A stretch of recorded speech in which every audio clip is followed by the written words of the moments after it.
Assalamualaikum warahmatullahi wabarakatuh. Diucapkan kepada Dr. Sakinah. Semoga doktor baik-baik sahaja di sana. Nama saya Nur Husna binti Husin, nombor matrik 261453 dari kelas Human Resource Management Group D. Jadi mengenai dengan ucapan saya kali ini, setelah memilih satu topik besar iaitu mengenai dengan motivasi dalam pengurusan, dan saya telah membuat satu tajuk kecil untuk dikaitkan dengan motivasi ini, iaitu bekerja sambil belajar. Sebelum saya meneruskan topik saya kali ini, saya ingin menghubungkaitkan tajuk saya dengan satu teori motivasi yang telah kita belajar, iaitu teori hierarki Maslow. Seperti sedia maklum bahawa dalam teori hierarki Maslow terdapat beberapa peringkat seperti physiological, safety, love, esteem dan juga self-actualization. Dan saya telah mengenal pasti juga bahawa tajuk yang saya bina ini dapat dikaitkan dengan satu peringkat dalam teori hierarki Maslow, iaitu esteem, iaitu harga diri. Jadi, berbalik pada tajuk saya, kenapa saya pilih tajuk ini dan kenapa saya buat tajuk ini. Okey, baik, sebenarnya saya mempunyai sedikit pengalaman, tidaklah besar tapi hanya kecil-kecilan mengenai dengan bekerja sambil belajar. Yang mana bekerja ini saya boleh fokuskan kepada perniagaan yang saya lakukan di inasi saya. Dan terdapat kelebihan apabila saya melakukan aktiviti ini di sana. Sepertinya saya dapat mengetahui dengan lebih mendalam tentang pengurusan perniagaan yang saya lakukan. Dan saya juga dapat belajar tentang public relation, hubungan dengan orang lain, seperti hubungan dengan pelajar-pelajar lain. Contohnya apabila mereka ingin berurus niaga dengan saya dapat mengenal mereka dengan lebih erat. Tak kira sama ada pelajar Cina, pelajar India dan juga pelajar Melayu yang tidak pernah saya kenal selama ini. Jadi apabila saya melakukan aktiviti ini, secara tidak langsung saya dapat mengenal mereka. Selain itu, saya juga dapat belajar bagaimana untuk uruskan kewangan saya, untuk mengasingkan kewangan saya, kewangan perniagaan saya dan kewangan harian saya.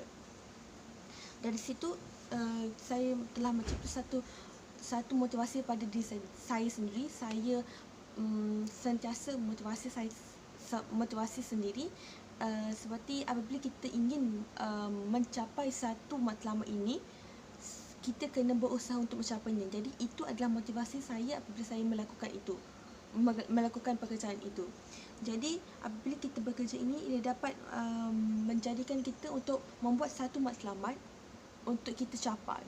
Dan apabila kita bekerja ini, kita haruslah mempunyai keyakinan untuk berhadapan dengan orang lain, keyakinan untuk mencuba benda baru dan lain-lain.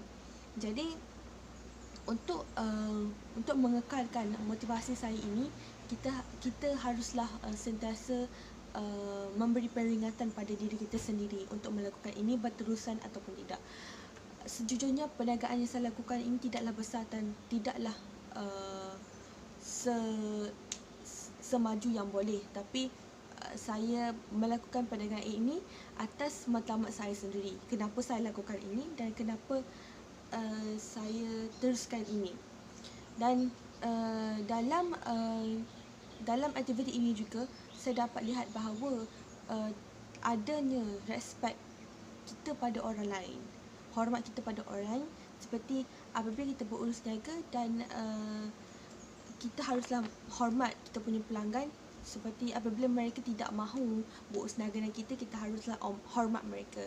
Contohnya, kita tidak memaksa mereka untuk berurus niaga dengan kita dan sebaliknya.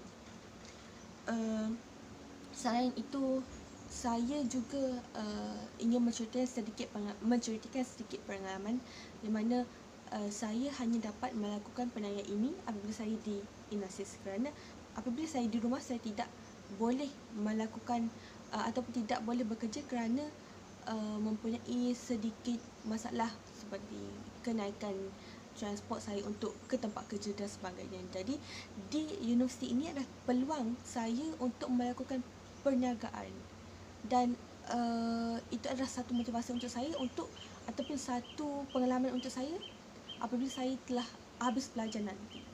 Dan motivasi saya tidaklah sebesar mana, tapi hanyalah untuk pada diri saya sendiri, dan ia juga dapat meningkatkan keyakinan saya untuk berhadapan dengan orang ramai dan sebagainya. Itulah sedikit sebanyak yang boleh saya ceritakan mengenai dengan berdasarkan pengalaman saya dan yang boleh dikaitkan dengan motivasi ini. Semoga ia bermanfaat kepada semua. Itu sahaja daripada saya. Sekian, terima kasih.